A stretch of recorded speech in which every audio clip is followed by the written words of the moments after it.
Olá pessoal do Centro de Cultura Casa do Brasil, que está há 32 anos criando pontes entre a cultura brasileira e a cultura argentina. Eu sou Ademir Luiz e sou presidente da União Brasileira de Escritores, seção Goiás. Goiás? Sim, Goiás. Goiás é um estado que fica bem no meio do Brasil, no coração do Brasil, aqui no nosso Planalto Central.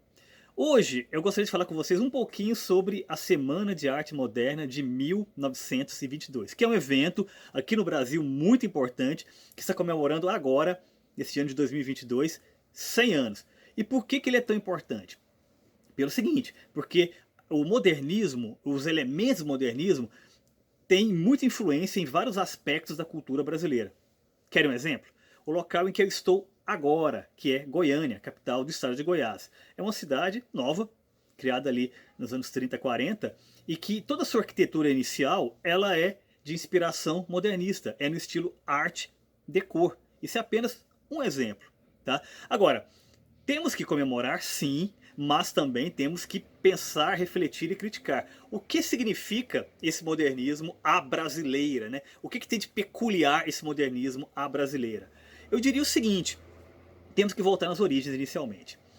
O nosso modernismo, como é muito comum aqui na América do Sul, teve inspiração europeia. Os nossos intelectuais, os nossos artistas, era muito comum que eles viajassem para a Europa e trouxessem essas informações, essas novidades aqui para a América do Sul, para o Brasil, para a Argentina, para o Uruguai, para o Paraguai, para a Colômbia e por aí vai. No caso brasileiro, um grupo de intelectuais e artistas paulistas, filhos da elite paulista, eles viajaram para a Europa e tiveram um contato com o futurismo, com aquela efervescência cultural que acontecia em Paris, o Pablo Picasso, o Salvador Dalí, o pessoal do cinema também, o Luiz Buñuel, a literatura, Breton e tudo mais.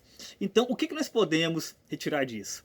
Eles pegaram essa experiência, trouxeram para o Brasil e pensaram, vamos fazer um evento que seja marcante e que inicie esse processo, né, de se refletir sobre o Brasil a partir dessa perspectiva do moderno, de superação das nossas raízes, né, dos elementos mais tradicionais da nossa cultura. E assim se fez. Entre os dias 11 e 18 de fevereiro de 1922. Então a origem do nosso modernismo é europeu.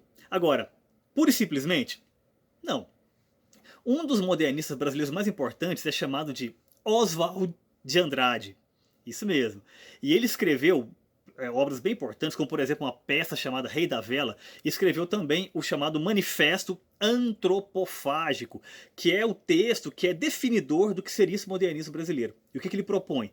Ele propõe que se devore a cultura de fora, a cultura modernista europeia, se devore, se devore, se devore, e depois se regurgite, se devolva isso com raízes brasileiras. Um exemplo de como isso foi feito.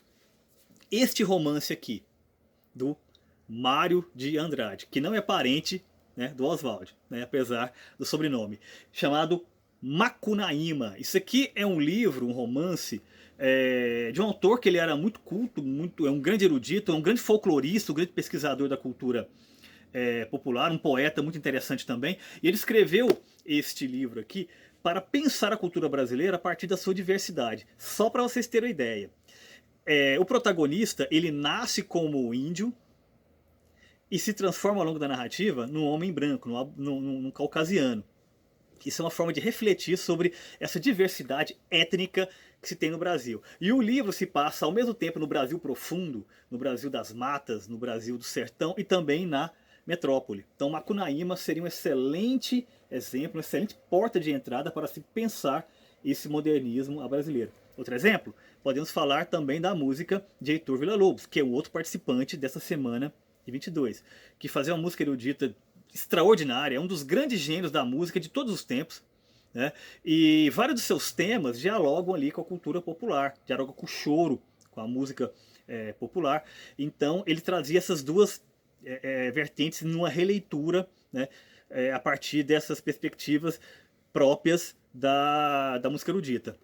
O outro exemplo, inclusive, que é muito particular nessa relação Brasil-Argentina, é o quadro Abapuru, da Tarsila do Amaral, que se tornou um grande símbolo desse modernismo brasileiro, né?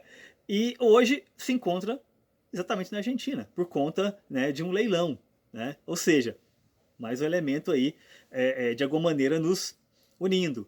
E também faz pensar, né, essa maneira como nossos elementos, aspectos modernistas estão, né, vagando aí pelo mundo.